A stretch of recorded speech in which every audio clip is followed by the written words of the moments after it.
घर पर ही आज हमने 1 किलो दूध से ये थोड़ा-सा पनीर तैयार किया और सोचा कि जनाब इसकी आज बनाते हैं ज़बरदस्त सी मिठाई। तो अगर आप भी झटपट कोई मिठाई बनाना चाहते हैं तो इस रेसिपी को ज़रूर फ़ॉलो कीजिएगा। बस ये 1 किलो दूध से जितना भी पनीर निकला था इसमें मैंने आधा कप डाला मिल्क पाउडर, कोई भी मिल्क पाउडर आप अपनी मर्ज़ी से ले सकते हैं, और आधा ही कप मैंने इसमें शामिल किया कंडेंस मिल्क। ये जो कंडेंस मिल्क है ना, ये मैं घर पर ही बनाती हूँ, बहुत आसानी से बन जाता है और झटपट तैयार हो जाता है। इसकी रेसिपी का लिंक जो है वो मैं डिस्क्रिप्शन बॉक्स में डाल दूँगी, आप वहाँ से जाकर चेकआउट कर लीजिएगा। बहुत ज़बरदस्त बनता है, किसी भी मीठे या मिठाई में बहुत आराम से यूज़ हो सकता है। और बस इसको मिक्स करना शुरू कर दिया। आप यकीन माने इतनी ज़बरदस्त सी ये रेसिपी 5 से 7 मिनट में रेडी हो जाती है और इतनी लजीज बनती है कि जितनी जल्दी बनेगी ना उतनी जल्दी ख़त्म भी हो जाएगी। तो जनाब रेसिपी अच्छी लग रही हो तो चैनल को सब्सक्राइब कर दीजिएगा। बहुत मेहनत लगती है आपके लिए वीडियो एडिट करने में और ये सब करने में, लेकिन मुझे अच्छा लगता है जब आपके कमेंट्स पढ़ती हूँ तो एक छोटा सा प्यारा सा कमेंट भी कर दीजिएगा। बस 5 से 7 मिनट हमें इसको इस तरह से भूनना है और देखें ये पैन से ना अलग होना शुरू हो जाएगा। जब इस तरह से ये पैन से छोड़ना शुरू कर दे मिठाई तो समझ लें आपकी मिठाई तैयार है।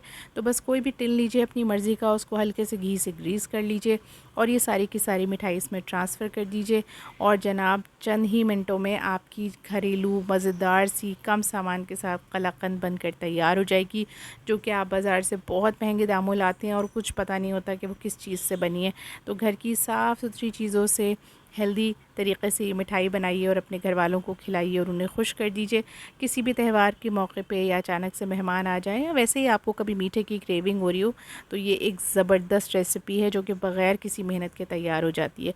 तो बस आप इसको इस तरह से टैप टैप कर लेंगे, इवन कर लेंगे ताकि मिठाई एक जैसी रेडी हो। उसके बाद मैंने बादाम पिस्तों की हवाइयाँ इस तरह से काट के रखी थी, आप चाहें तो इस तरह से डाल दें या आपकी मर्ज़ी का कोई भी ड्राई फ्रूट जो आपके घर पे हो वो आप शामिल कर सकते हैं। खाली बादाम भी डाले जा सकते हैं। बस इस तरह से करके आप उनको रूम टेम्परेचर पे रख दीजिए 1.5 घंटे के लिए, और जल्दी हो तो आप फ्रिज में भी रख सकते हैं। फ्रिज में ये आधे घंटे में ही सेट हो जाती है। तो बस जब इस तरह से सेट हो जाए तो आप छुरी की मदद से कट लगा लें और किसी भी स्पून की मदद से इसको निकाल लें। बहुत ही यमी ज़बरदस्त मिनटों में तैयार हो जाने वाली मलाई जैसी कलाकंद आपकी बिल्कुल रेडी है। आप ज़रूर मेरी रिकमेंडेशन पे बनाइएगा और अपने घर वालों को खिलाइएगा और मुझे कमेंट करके ज़रूर बताइएगा कि ये मिठाई आपकी कैसी बनी। आप भी अच्छी लग रही हो तो सब्सक्राइब करना बिल्कुल मत भूलिएगा। अल्लाह हाफ़िज़।